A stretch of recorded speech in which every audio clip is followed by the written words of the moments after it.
like I said a couple days ago, I think the Mavs are going to be just fine without Luka Doncic. He's expected to miss more than a month, to be reevaluated in a month. So there is, I would think, it's going to be a significant chunk of time that Luka misses, obviously. And that hurts the Mavs, no doubt about it. And we'll talk about why in this video a little bit. But I more so want to focus on why tonight's game is a good indicator of the fact that I think this Mavs team is going to be just fine without Luka, whether that's a month, month and a half, 2 months, whatever it winds up being. Before we hop into the video, if you haven't already, make sure you hit that subscribe button. Help me push towards the 2,000 subscriber mark on the channel. Uploading every single day, multiple videos a day. Would really appreciate it if y'all do subscribe. Without further ado, Mavs win by 9 tonight against the Suns. Really solid defensive performance. The Suns did not shoot well, but besides KD, obviously, Brad Beal was 5 of 18. Yikes. They didn't have Devin Booker, yes, but 38%, 37% from three isn't bad, but pretty good performance all the way around by the Mavs defensively. I thought as a whole, they played very, very solidly. I didn't watch the entire game, but I watched most of it. And the most impressive part about this win, in all honesty, no Derek Lively in addition to Luka, didn't play tonight at all. And then PJ Washington and Najee Marshall get ejected on the same play about middle of the third quarter when Nurkic smacks Najee Marshall in the face, and then Najee and PJ, they weren't going for that. Obviously, stood up for themselves, for their team, and they got ejected. But as a Mavs fan, I didn't really mind. I think them standing up for themselves the way they did was totally fine, and honestly the right thing to do, whether they get ejected or not. But that took away the Mavs' really best 2 perimeter defensive guys, especially to try to stop Kevin Durant, as well as 2 of the more important ball handling and shot creating options for this team, and they still found a way to win. Down the stretch in the fourth quarter, big shots made by guys like Clay, Quentin Grimes, Maxi Kleber even. Multiple guys coming through in the clutch, making key plays when they were needed to put the Mavs in position to win this game. And they did it without Kyrie even shooting very well. 6-21, 5 of 10 from 3. Like, they did it with defense, and that's one of the things that I really like about this team is the fact that they are capable of doing it on both ends of the court. The depth of this roster is really, really impressive, and I think that's going to be a big deal because balanced scoring. I mean, Daniel Gafford had a good game. Clay wasn't great, but Maxi Kleber with his season high 15 in an efficient performance tonight, was more aggressive offensively tonight because the Mavs needed him to be, and he actually played pretty good, which was good because Maxi's been one of those guys who I think in a lot of people's minds has been one of the bigger liabilities for the Mavs this season, and he was really, really good tonight. So definitely a nice change to see there. But again, at the end of the day, the thing that I think makes the Mavs scary even without Luka, they're now, by the way, 7-2 without Luka this season, which is obviously very, very impressive. But the thing that makes them scary is their ability to score in so many different ways and their ability to have so many different options offensively and defensively. The depth of this roster, even without Luka, considering basically everyone else is healthy, and Dante Exum should be back pretty soon as well, a guy who was obviously who's missed the entire year but was a big part of the rotation last year. Like, I think this team really has a ton of options. I feel like you still have plenty of shot creation on a night-to-night basis with Kyrie, with Dinwiddie off the bench, with PJ Washington, Najee Marshall as confident players off the ball and even on the ball in terms of their ability to put the ball on the floor and get to the rim and create shots. Like, there's a ton to like about this Mavs roster still, and I think the numbers support a team that, despite losing their best player, should still be in a pretty decent spot. I mean, this season, like I said, they're 7-2 without Luka. They have the 5th best offensive rating in the league. They have the 11th best defensive rating in the league. They've played, what, 31 games, and now 9 of them without Luka. Like, that's almost a third of the season that they've already played without Luka.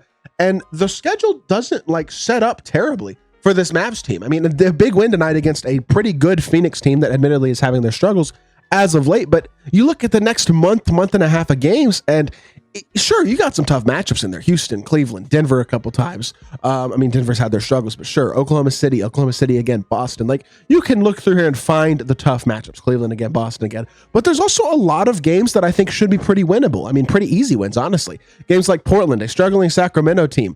Portland again, New Orleans, Charlotte, Washington, New Orleans, Detroit. Detroit's played good as of late, but still.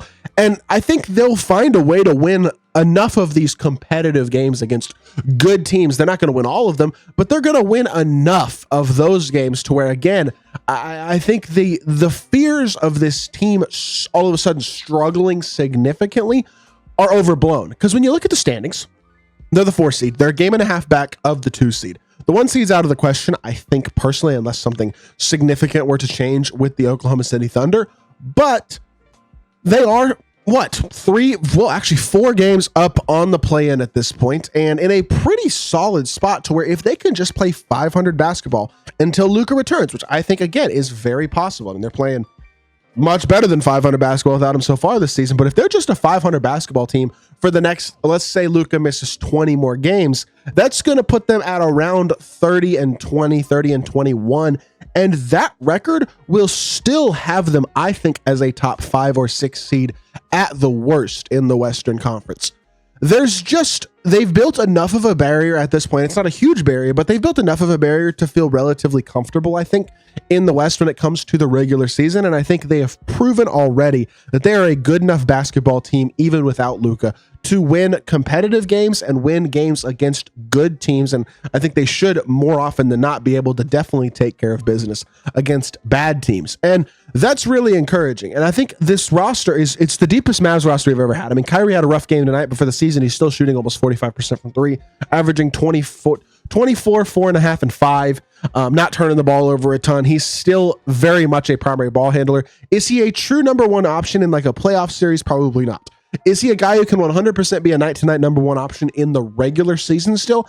Absolutely. And I think Clay shot 44% from 3 in December. Like, that's huge for this team that Clay is now playing more like Clay. Lively's having a really good year despite not super impressive stats, only averaging about 9 and 8. But he's doing so efficiently.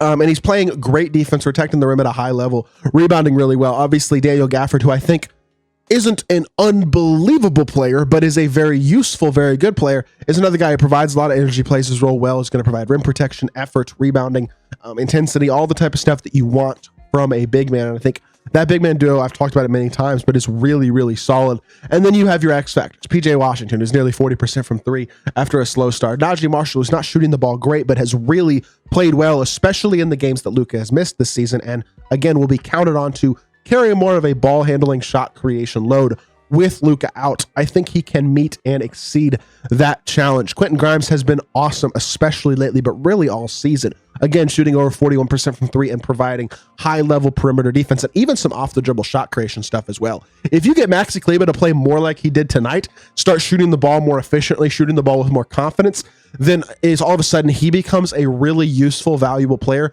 that I wasn't sure he was going to be at all this season. I actually do like the contributions that Omax Prosper has provided in terms of his defense and effort. I know he didn't play a ton tonight, but he had a couple of meaningful, impactful defensive possessions, forcing turnovers in the fourth quarter, and then pushing the ball in transition, even finished a layup in transition as a ball handler tonight. Another guy who I just think can be a real contributor. I mean, Jaden Hardy has played almost no role this season, but I feel confident in his ability to come off the bench and provide buckets if need be. Dante Exum hasn't played at all, like I mentioned earlier in the video. But again, that's a guy who's going to come back soon, was a huge part of the Mavs rotation last season. Again, provides point of attack defense, another kind of initiator, shot creator, and a guy who shot the 3-ball well last season as well. This roster is deep, they're versatile, they're talented, and their schedule isn't brutally hard over the next month and a half or so. And so I do think that there is a lot of sustainability for this Mavs team, and I think tonight's game is a great indicator of the types of wins that the Mavs could still get even against good teams. So again, these are the reasons that I think that it's not worth panicking about this team. I think they're going to be just fine. I think they'll play around 500 basketball, and I think they're still going to find themselves in a very good spot to still have a top 4 seed in the West and even potentially higher. So with that being said, that's going to do for this video. I hope y'all did enjoy. If you did, make sure you hit that like button, leave a comment, and subscribe. I'll be back with more NBA content very, very soon. I appreciate y'all. Peace.